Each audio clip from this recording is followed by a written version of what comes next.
In this video, we are going to discuss about the electromagnetic potential for time varying fields. On the completion of this topic, the students will be able to understand the depth of the static and the time varying electromagnetic field, which is governed by these Maxwell's equations. So, electromagnetic potential for time varying fields.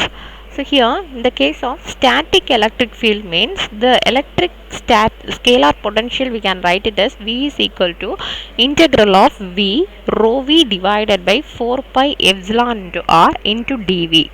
But in the case of static magnetic fields means the magnetic vector potential, we can write it as A vector is equal to integral of V mu J vector divided by 4 pi R into dV. So let us study the behavior of these potential first. So when the fields are time varying means for time varying fields we are writing that is B vector is equal to del cross A vector,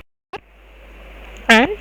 as derived in the earlier section, if you are combining above the equation with the expressions, that is Faraday's law means we can write it as E vector is equal to minus dou V vector into that is dou A vector divided by dou T. So from this equation it is clear that we can determine these fields, that is B vector and E vector, which is nothing but electric field and magnetic field, which is provided that these potentials are we can be well known from the necessary parts. So it is necessary to find the expression that is V vector and A vector, which we are writing from this time varying fields. So from the general field equation for these time varying electric and the magnetic field, we can write it as D vector is equal to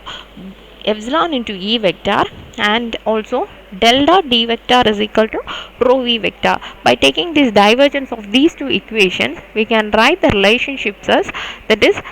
time varying fields del dot E vector is equal to dou V by epsilon is equal to minus del square V minus dou by dou T into del dot A vector. So from this we can write it as del rho V divided by epsilon is equal to del square V plus dou by dou T into del dot A vector. While you are considering the Maxwell equation, we can write it as del cross H vector is equal to J vector plus dou D vector by dou T,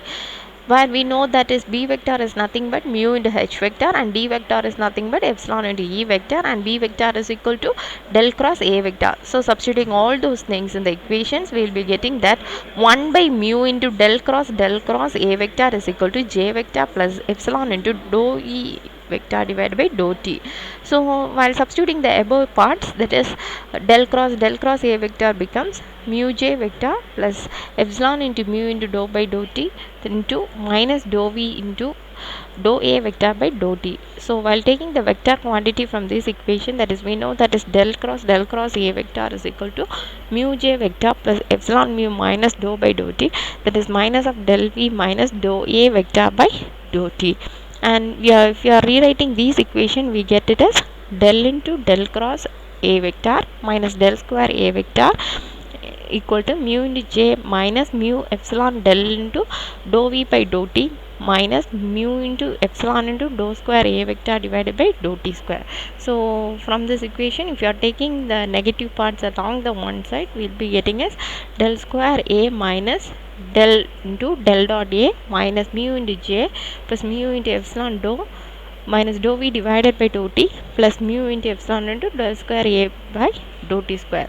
So from this equation, we are knowing that this equation does not have the enough to define that is A vector and V vector completely. So these two equations have to demonstrate that the necessary conditions to be applied. So here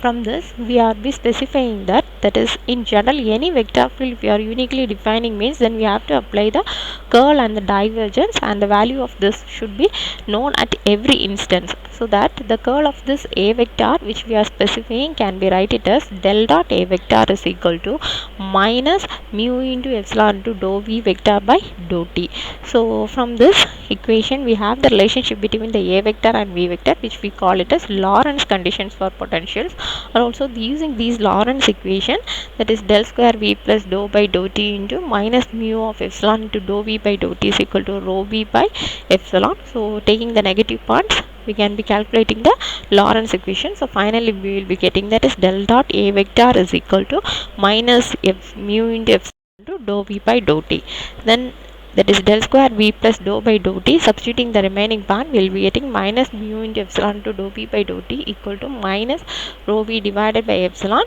So taking the negative terms to the side, we'll be getting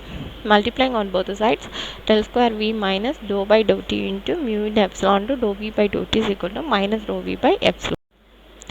Gives questions on this electromagnetic potential for the time varying field is, when electric potential is null, then the electric field intensity will be minus dA by dt. The gradient of this magnetic vector potential can be expressed as minus mu epsilon dV by dt. Thank you.